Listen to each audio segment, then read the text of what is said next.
To call to order the February 10th meeting of the Lakewood Reinvestment Authority. Will the secretary, please call the roll, please? Paul? Here. Abel? Here. Vincent? Here. Gutwein? Here. Vita? Here. Skilling? Here. Springsteen? Here. Franks? Here. LeBure? Here. Harrison? Here. You have a quorum. All right. So we have two items tonight, and in this role we are commissioners. And I will turn it over to Mr. Smith again. I just want to echo the last couple meetings you've been here until the very, very end. So it's my pleasure, sir. How can we believe anything?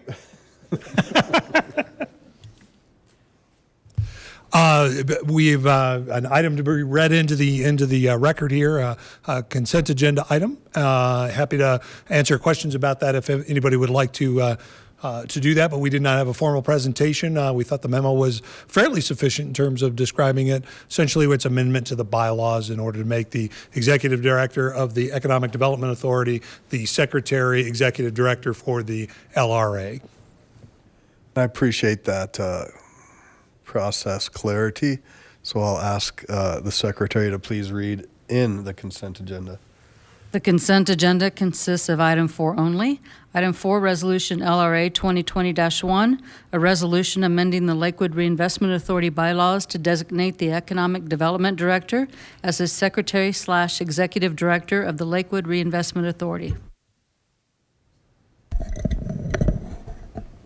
Okay, is there, I'll open the public comment portion. Nobody signed up. I'll close the public comment. Ask for a motion on the resolution. Chairman Paul, I move for the adoption of resolutions, all of which are included in the consent agenda items introduced into the record by the secretary. Is there a second? Second. Motion and second. Any discussions or questions? Please cast your votes. And that passes 10 ayes, 0 nays. Will the clerk please read item 5? Item 5, general business, discussion/advisement, request for proposals/qualifications for Lakewood Reinvestment Authority Special Counsel. I'll now open public comment on item 5. Nobody has indicated a wish to speak. I'll close that and ask for a motion. Chairman Paul, I move for the adoption of item 5. Second. 1 second. It's on the agenda as a discussion item, Oh, that's right. so I don't think a motion is necessary. Okay. We will withdraw that and Withdrawn. struggling tonight. Commissioner Abel.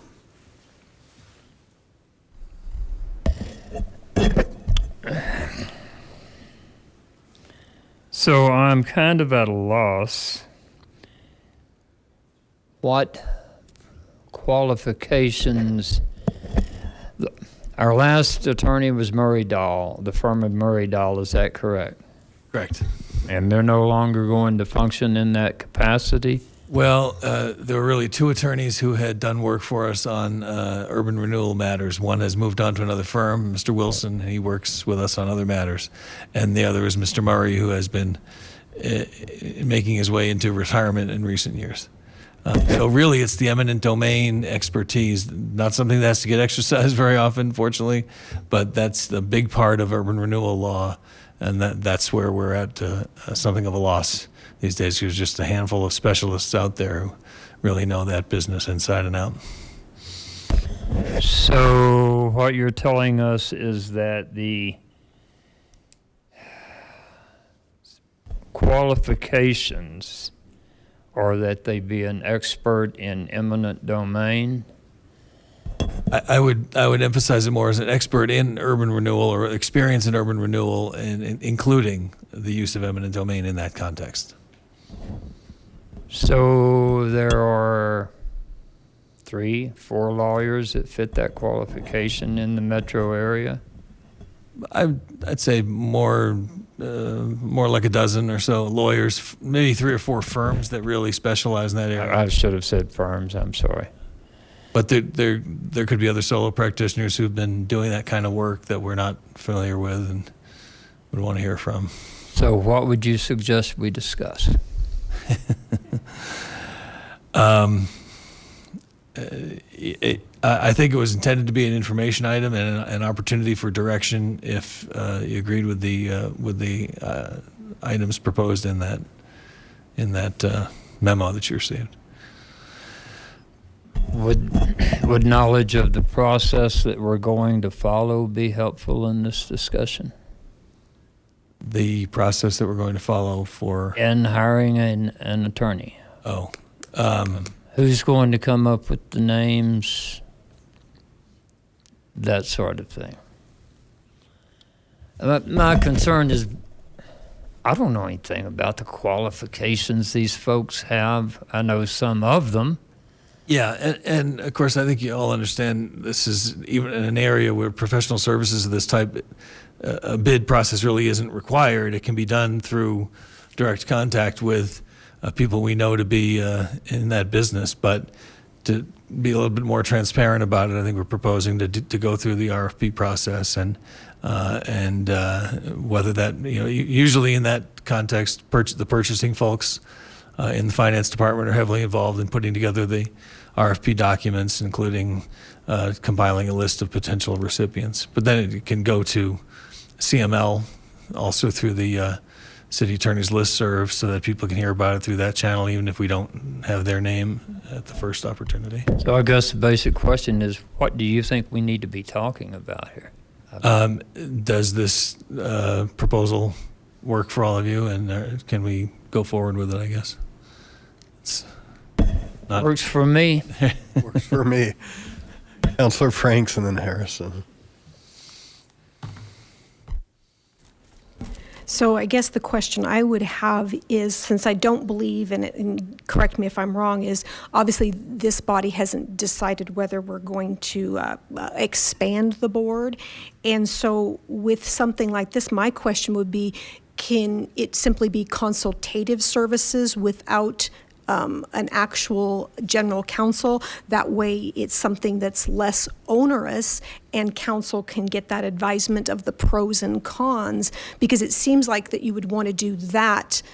And if it turns out that maybe council says, no, not this time, there's no areas, or there are, then you would go down that path. It seems almost like a consultative arrangement would precede this in order to not go through that heavy lift now and really get the information so we knew whether we were going forward or not with that expansion, which then becomes the more onerous part of this. Would that be a fair take, or consultative services in this area are not generally how it's done? I want to make sure I understand you're saying really bringing somebody on as a consultant and as needed role to assist with the changes to the board if council decides to go in that direction. Is that? Well, yeah, I don't think the body has decided whether there's an area, there's anything to be done. And so it seems like if you're going to go down the path of this whole general counsel, that you would really be needing that if that board were to get expanded and constituted, and then there were to be that discussion of the areas. So I didn't know whether there was folks for whom we can just simply get that consultation to this body, and then we make that decision, which seems much less time intensive than actually going down the path of getting a general counsel. Certainly that's a topic on which the candidate could advise the council as to what the pros and cons are of going through that process. And I think this is seen as an as-needed role anyway, whether or not you proceed with that process now and expand the board. It's always been one that's sort of, do we need anything from the special urban renewal council or not? And that would continue to be the case. So, and I would recommend that whoever that is, be brought into the discussion, that if there's to be any discussion about the expansion of the board and what's required to comply with state law, that be part of that person's responsibility. Commissioner Bito, then Commissioner Harrison.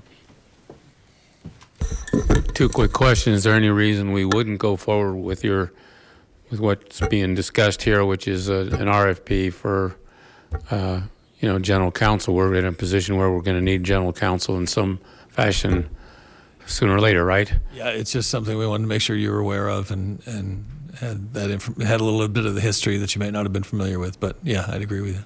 And then number two, you feel that you have the expertise in-house to choose between these different proposals to pick out. Yeah, we can confer with CML and perhaps other organizations for if they have not job descriptions, but scope of services for this type of RFP, so we can make sure we have examples to follow. And then the ability to choose between the candidates and pick out the one that's the best. You feel you have all that? I think we do. Yeah. Okay, that's all I have. Mr. Harrison. Thank you. Ditto on most of Mr. Pita's questions. I think that we've got to have somebody on board all the time, even if they're not as needed, because of the fact that we will have questions that will have to be answered, and we need to have somebody that we can pick up the phone to the next morning after something comes up. So I think to delay and not have this, I support the proposal. So thank you. Yeah, even after Mr. Murray was not sort of coming around on a regular basis, we were calling him up with questions as they arose, and there reached a point in time where there was just enough separation that it didn't make sense to do that anymore. But that's what we'd want to have the ability to do when we needed it. Okay. All right. Anything else you need from us? Go forth, do great things. Anything else from the body here? Okay, well, we're going to adjourn at 11:40. Appreciate that. Thank you, everyone. Thank you to our police agent. Appreciate you hanging out with us. I think you've drawn 2 late nights. Yes.